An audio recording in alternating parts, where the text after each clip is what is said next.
बिस्मिल्लाहिर्रहमानिर्रहीम अस्सलामु अलैकुम। कल की तारीख में नेशनल असम्बली के अंदर दो कवानीन को पास किया गया है, जिसमें एक lawyers welfare and protection act 2023 और दूसरा supreme court practice and procedural bill 2023। तो आज इस वीडियो के अंदर मैं lawyers welfare and protection act 2023 को डिस्कस करूँगा। उसकी मोटी मोटी चीज़ें देखेंगे हम कि इसके अंदर क्या चीज़ें हमें दी गई हैं और किस तरीके कार से जो है ना लॉयर्स को प्रोटेक्शन हासिल है, या फिर लॉयर्स को जो है वो वेलफेयर, किस किस्म की वेलफेयर जो है वो इस कानून के तहत दी गई है। इसके अंदर टोटल 3 चैप्टर्स हैं और 17 सेक्शंस हैं। इसको 3 हिस्सों के अंदर तकसीम किया गया है। इसका पहला हिस्सा जो है वो पहला चैप्टर प्रिलिमिनरी है, शुरुआती बुनियादी चीज़ें जो उसकी होनी चाहिए। उसके बाद इसका जो चैप्टर 2 है वो मुश्तमिल है ऑफेंसेस और उसकी पनिशमेंट्स, उनकी सज़ाओं के ऊपर, गुनाह और उनकी सज़ाएं, कौन कौन से गुनाह हैं और उनकी सज़ाएं क्या हैं। और उसके अंदर जो तीसरा जो पार्ट है इसका वो है वेलफेयर ऑफ एडवोकेट्स के नाम से, मतलब कि फलाह व बहबूद एडवोकेट्स या वकला के लिए उसके ऊपर मुश्तमिल है। अब हम आ जाते हैं इसकी सबसे इम्पोर्टेंट चीज़। सबसे पहले जो किसी भी कानून की इम्पोर्टेंट चीज़ होती है वो होता है उसका प्रीएम्बल। प्रीएम्बल एक्चुअली इसलिए इम्पोर्टेंट होता है क्योंकि वो कानून का नटशेल बताता है, हमें बताता है कि ये कानून लाने का मकसद क्या है। तो इसका एक बुनियादी सा मकसद है जो कि इसके नाम से भी जाना जा सकता है, या हम इसको कह सकते हैं। तो इसका जो प्रीएम्बल है उसमें जो बताया गया वो ये है कि to provide legal framework for welfare and protection of advocates. मतलब कि जो वकला हजरात हैं उनके तहफ़्फ़ुज़ और फलाह व बहबूद को एक कानूनी लिबास फ़राहम करना या उनको कानूनी ढांचा फ़राहम करना इस कानून का मकसद है। उसके बाद जो इसके अंदर सबसे इम्पोर्टेंट चीज़ है वो ये है कि भाई इस कानून के तहत एक्चुअल गुनाह कौन कौन से हैं, या मतलब क्या चीज़ है या कौन कौन से अमल जो है वो ऑफेंस के ज़मरे में आएंगे या गुनाह के ज़मरे में आएंगे। वो पहले समझने की चीज़ है, क्योंकि जब वो हम समझेंगे तो उसके बाद ये आगे का प्रोसीजर इसके ऊपर आएगा। तो उसके अंदर जो इसका सेक्शन 2 है उसका सब सेक्शन 1 और उसका सब क्लास ए जो है वो हमें बताता है एक्चुअली कि इस कानून के अंदर ऑफेंस कौन सी चीज़ है या कौन कौन से अमल जो है वो ऑफेंस के ज़मरे में आते हैं। तो उसके अंदर इसने सब सेक्शन 2 जो 1 ए क्लास ए है उसमें इसने बताया है कि एक्ट ऑफ वायलेंस, उसको उसने इस तरीके से डिफ़ाइन किया है कि अगर कोई भी वकील है या वकला है वो अपने किसी केस के अंदर इंगेज्ड है या उसको हायर किया गया, वो अपना केस चला रहा है, तो वकला की ज़िम्मेदारी पहली ये बनती है कि वो किसी भी केस को इम्पार्शियल, फेयर एंड फियरलेस होके चलाए। मतलब कि बेखौफ होके, मुनसिफाना तरीके से बिल्कुल, और इम्पार्शियल मतलब गैर जानिबदाराना तरीके से उस केस को चलाए, ये उसकी ज़िम्मेदारी हो गई। अब अगर कोई भी बंदा कोई भी ऐसा अमल करता है इस नियत के साथ कि इस वकला की जो ये ज़िम्मेदारी है जो वो किसी भी केस के अंदर सरअंजाम उसने देनी है उसमें उसको मुतासिर करे, अफेक्ट करे, या उसको किसी भी तरीके से हर्डल्स क्रिएट करे या उसको भटकाए या उसके रास्ते का कांटा बने।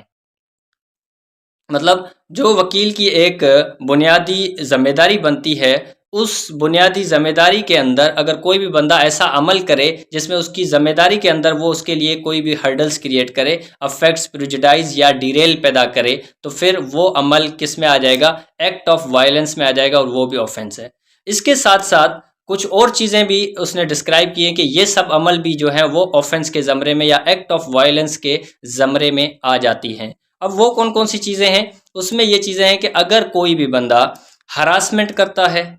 हरासा करता है, कोर्जन जबर करता है, असाल्ट हमला करता है, क्रिमिनल फोर्स जो है वो गैर कानूनी किसी के ऊपर अगर कोई ताकत आजमाता है या थ्रेट्स देता है किसी भी वकील को या उसको उसकी ज़िंदगी के हवाले से या उसके काम के हवाले से, अगर कोई भी किसी वकील को थ्रेट्स, हरासमेंट, कोर्जन, असाल्ट अगर ये करता है तो वो भी एक्ट ऑफ वायलेंस के ज़मरे में आ जाता है। उसके बाद harm, injury, hurt either grievous और सिंपल या डेंजर टू लाइफ, अगर कोई भी बंदा किसी वकील को जो है वो कोई नुकसान पहुंचाता है, उसको कोई चोट पहुंचाता है, चाहे वो चोट बड़ी लेवल की हो या हल्की चोट हो, लेकिन अगर कोई भी चोट देता है उसको या फिर उसकी ज़िंदगी को कोई किसी भी किस्म का कोई ख़तरा पैदा करता है, तो वो भी एक्ट ऑफ वायलेंस के ज़मरे में आ जाएगा। तीसरी इंपॉर्टेंट चीज़ ये है कि अगर कोई जबरन किसी भी वकील को मजबूर करता है कि वो अपनी प्रिविलेज्ड कम्युनिकेशन या कॉन्फिडेंशियल मटेरियल को जो है वो रिवील करे, वो जाहिर करे। अब ये प्रिविलेज्ड कम्युनिकेशन कौन सी होती हैं, वो एक्चुअली कानून शहादत आर्डर के आर्टिकल 9 और 10 के अंदर बता दिया गया है कि एक वकील की जो है वो प्रिविलेज्ड कम्युनिकेशन होती है। प्रिविलेज्ड कम्युनिकेशन एक्चुअली वो चीज़ें या वो बातें एक किसी भी वकील की जो उसने अपने उस प्रोफेशनल कंडक्ट में रहते हुए अगर किसी भी बंदे के साथ अगर की हैं, कोई बातें की हैं या किसी को कोई एडवाइस की है, तो वो सारी चीज़ें एक वकील की जो है ना वो प्रिविलेज्ड कम्युनिकेशन के अंदर आ जाती हैं। वो किसी भी वकील को फोर्स करके ये नहीं कहा जा सकता कि आप वो हमें बताएं या वो आप उसको जो है वो सामने लेकर आएँ। या कोई कॉन्फिडेंशियल मटेरियल है जो किसी वकील को उसके प्रोफेशनल कंडक्ट के दौरान हासिल हुए हैं, तो फिर उस मटेरियल को भी वो हम मजबूर नहीं कर सकते किसी वकील को कि वो उसके ऊपर उसको ज़ाहिर करे या उसको रिवील करे। उसके बाद अगर कोई बंदा किसी को जबरन किसी वकील को किसी केस में हायर करने की कोशिश करता है ज़बरदस्ती, या फिर कहता है कि इस केस से हाथ उठा लो, उसका वकालतनामे से विथड्रा करने के लिए उसको कहता है, तो वो भी एक्ट ऑफ वायलेंस के अंदर आ जाता है। या अगर कोई भी बंदा किसी वकील की पर्सनल प्रॉपर्टी जो कानूनन उसकी प्रॉपर्टी बनती है, उस प्रॉपर्टी को या उसके डॉक्यूमेंट्स को लॉस पहुंचाता है, नुकसान पहुंचाता है, या उसको किसी भी किस्म का कोई डैमेज काज करता है, तो वो भी एक्ट ऑफ वायलेंस के ज़मरे में आ जाता है। या फिर किसी भी वकील से अगर कोई भी कोर्ट प्रैक्टिस के अंदर या कहीं पर भी डेरोगेटरी लैंग्वेज यूज़ करता है। डेरोगेटरी लैंग्वेज इसको कहते हैं जिसके अंदर धमकी आमेज चीज़ हो, या आपको किसी को डराने के हवाले से कोई अल्फाज इस्तेमाल कर रहे हैं, या किसी को हरासा करने के हवाले से कोई अल्फाज ऐसे इस्तेमाल कर रहे हैं, तो वो भी डेरोगेटरी लैंग्वेज के अंदर आ जाते हैं। तो ये सारी चीज़ें ये सारे अमल जो हैं वो किसी भी वकील के ख़िलाफ़ एक्ट ऑफ वायलेंस के ज़मरे में आएंगे, और ये एक्चुअली ऑफेंस है, गुनाह है इस कानून के तहत। ये सारे गुनाह हैं इस कानून के तहत। अब बात आती है कि इन ऑफेंसेस की सज़ाएं कितनी मुकर्रर की गई हैं इसके अंदर। तो सज़ा के तौर पे सेक्शन 3 जो है वो हमें बताता है कि इस एक्ट ऑफ वायलेंस जो भी अगर कोई बंदा करता है तो उसको क्या सज़ा मिलेगी। उसको जो सज़ा जो दी गई है उसमें इन्होंने एक कंडीशन रखी है, वो ये है कि अगर कोई बंदा पहली बार एक्ट ऑफ वायलेंस कर रहा है या ये ऑफेंस कंडक्ट कर रहा है पहली दफ़ा में, तो फिर उसको 3 साल तक इम्प्रिजनमेंट की सज़ा दी जा सकती है, या फाइन 1 लाख तक की फ़ाइन दी जा सकती है, या दोनों दी जा सकती है। लेकिन अगर यही गुनाह कोई पहले भी कर चुका है और पहले उसके अंदर जो है उसको सज़ा याफ्ता बंदा है, दूसरी दफ़ा फिर ये कर रहा है या तीसरी दफ़ा कर रहा है, तो ऐसे बंदे को जो है वो 1 साल से कम सज़ा नहीं होगी। कम से कम 1 साल तक की सज़ा, ज़्यादा से ज़्यादा 5 साल तक की जो है वो इम्प्रिजनमेंट मिल सकती है, यानी कि कैद मिल सकती है उसको। और उसके साथ साथ 2 लाख तक की जो है वो फ़ाइन हो सकती है, या फिर ये दोनों मिला के उसको ये दी जा सकती है। उसके बाद जो इम्पोर्टेंट बात है वो ये है कि ये जो ऑफेंस है उसको कानूनन इस एक्ट ने कॉग्निजेबल करार दिया है, नॉन बेलेबल करार दिया है, और साथ साथ कंपाउंडेबल करार दिया है, लेकिन with permission of the court, यानी कि इसको बहुत एक सख्त किस्म का जो है ना वो एक ऑफेंस करार दे दिया गया है। मतलब कॉग्निजेबल हम उसको कहते हैं जिसके अंदर पुलिस को ये अख्तियार है कि वो एफआईआर डायरेक्ट काट के, एफआईआर काटने के बाद वो जाके किसी भी बंदे को without any previous permission of magistrate या किसी के भी परमिशन लिए वो जाके किसी को अरेस्ट किया जा सकता है। तो कॉग्निजेबल ऑफेंस हम उसको कहते हैं। नॉन बेलेबल मतलब जिसके अंदर जमानत नहीं हो सकती वैसे। उसके बाद कंपाउंडेबल मतलब जिसके अंदर कंप्रोमाइज़ होने के चांसेस तो हैं या माफ़ किए जाने के चांसेस तो हैं, लेकिन उसमें फिर कोर्ट की परमिशन लाजमी कर दी गई है। इसका मतलब कोर्ट को बीच में इंटरफेयर कर दिया गया कि कोर्ट की मर्जी के बिना आप उसको कंपाउंड भी नहीं कर सकते।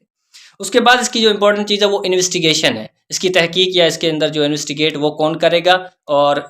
कब तक कर सकता है या कितने वक्त के अंदर करनी है। तो इसकी जो इन्वेस्टिगेशन है वो सेक्शन 4 ये बताता है कि जो वो not below the rank of inspector, कोई भी इंस्पेक्टर के रैंक से कम वाला ऑफिसर इसको इन्वेस्टिगेट नहीं कर सकता। यानी कि कम से कम इंस्पेक्टर रैंक का कोई ऑफिसर होगा पुलिस का, वो इसको इन्वेस्टिगेट करेगा इस मैटर को, और विद इन 14 डेज के अंदर अंदर उसको जो है ना इसकी इन्वेस्टिगेशन मुकम्मल करनी है। एक बात। उसके बाद कि इस मैटर को कौन सुनेगा, कौन सी कोर्ट सुनेगी, उसके लिए इन्होंने ये बताया कि फेडरल गवर्नमेंट जो है वो एडिशनल सेशन कोर्ट्स इस्टेब्लिश करेगी विद कंसल्टेशन ऑफ द, उस सूबे के जो हाई कोर्ट के जो चीफ जस्टिस होंगे उनसे कंसल्टेट करके एडिशनल सेशन कोर्ट्स को जो है वो मुकर्रर करेगी, जो कि इन केसेस को सुना करेगी। और उसके बाद सेक्शन 8 जो है वो उसके ट्रायल के हवाले से बताता है कि court shell decide case with in 6 months, कि इसके अंदर जो कोर्ट है वो कोशिश करेगी कि 6 महीने जितना जल्दी हो सके, और टाइम मुकर्रर कर दिया गया कि 6 महीनों के अंदर अंदर कॉग्निजेंस लेने के बाद इस केस को ख़त्म करेगी, सुन के इसका फैसला सुनाएगी। और अगर फिर किसी भी वजह से अगर कोई लेट हो भी जाती है तो उसके रीजंस बाकायदा कोर्ट को रिकॉर्ड करके बताने पड़ेंगे कि इसमें देरी क्यों हुई है। तो ये इसका एक्चुअल जो है वो मेन चीज़ें इसके अंदर बता दी गई हैं कि इसके अंदर ऑफेंस कौन सा है, और उस ऑफेंस के अंदर सज़ाएं क्या क्या हैं, और उसको कौन सी कोर्ट सुन सकती है, और उसके बाद जो है उस कितने वक्त के अंदर इस के जो के ट्रायल है उसको ख़त्म करना है। और इसका जो ट्रायल चलेगा वो भी इसने अपने जो डेफिनेशन पोर्शन उसमें बता दिया कि इसका जो मतलब कोड इसके ऊपर जो लागू होता है वो है क्रिमिनल प्रोसीजर कोड। जो हमारा क्रिमिनल प्रोसीजर कोड बताया गया है उसके अंदर जो ट्रायल का प्रोसीजर बताया गया उसी प्रोसीजर के तहत इसका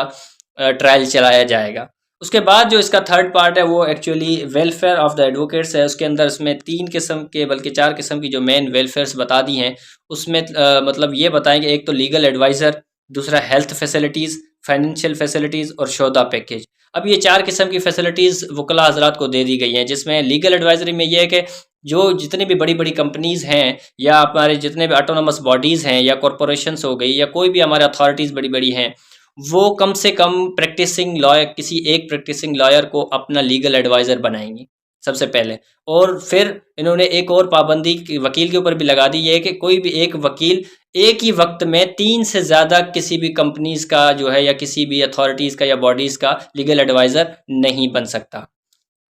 उसके बाद हेल्थ फैसिलिटी के अंदर उसने जो है वो गवर्नमेंट और सेमी गवर्नमेंट जो भी हमारी हॉस्पिटल्स हैं उनको जो है वो इतलाक़ कर दिया गया है कि वो वकला हजरात और उनकी फैमिलीज़, उनका स्पाउस का मतलब उनकी बीवी, और उसके बाद ये उनकी बीवी या फिर अगर औरत है तो फिर उनके हस्बैंड, और फिर उनके ऊपर जो डिपेंडेंट हैं, मतलब डिपेंडेंट में उनके बच्चे आ गए और उसके साथ साथ उनकी फादर मदर भी हो सकते हैं, उनको भी जो है वो हेल्थ फैसिलिटीज़ फ़राम की जाएंगी जितनी एक किसी भी गवर्नमेंट ऑफिसर को जो है वो फैसिलिटीज़ फ़राम की जाती हैं, वही सेम फैसिलिटीज़ एक वकील को भी हासिल होंगी। फाइनेंशियल फैसिलिटीज़ के अंदर ये है कि जितने भी फाइनेंशियल इंस्टीट्यूट्स हैं मुल्क पाकिस्तान के अंदर उनको ये डायरेक्शंस दे दी गई हैं कि वो अपनी जितनी भी फाइनेंशियल फैसिलिटीज़ जो किसी एक आम बंदे को या किसी भी बंदे को या किसी भी ऑफिसर को हैं विदाउट किसी भी किस्म के डिस्क्रिमिनेशन के, वो सेम की सेम वो एडवोकेट्स को दे दी जाएगी। जैसे किसी अक्सर कोई बैंक्स जो होती हैं वो लोन नहीं देती थी आज हमारे वकला हजरात को, तो अब ये चीज़ यहाँ पर ये ज़ाहिर कर रही है कि वो बैंक्स अब मना नहीं कर सकती हैं, वो अपनी फाइनेंशियल जितनी भी फैसिलिटीज़ हैं वो फराम करेंगी विदाउट एनी किस्म ऑफ डिस्क्रिमिनेशन के किसी भी वकील को। लास्ट में उन्होंने शोहदा पैकेज का जिक्र किया, उसमें यह है कि अगर कोई भी वकील मारा जाता है किसी भी टेररिज्म एक्ट के तहत या अपनी प्रोफेशनल ड्यूटीज़ को सरअंजाम देते हुए किसी भी अग्रेशन के अंदर आके कोई अगर किसी को मार देता है तो अब उनको वो शहीद कहलाते हैं, और उनको वही पैकेजेस जो किसी भी शहीद को 18 ग्रेड वाले पोस्ट के किसी भी ऑफिसर को अगर कोई शहीद होता है उनको जितने भी पैकेजेस गवर्नमेंट की तरफ से लागू होंगे वो सेम के सेम जो है वो किसी भी एडवोकेट को भी मिलेंगे अगर वो किसी भी दहशतगर्दी के अमल में मारा जाता है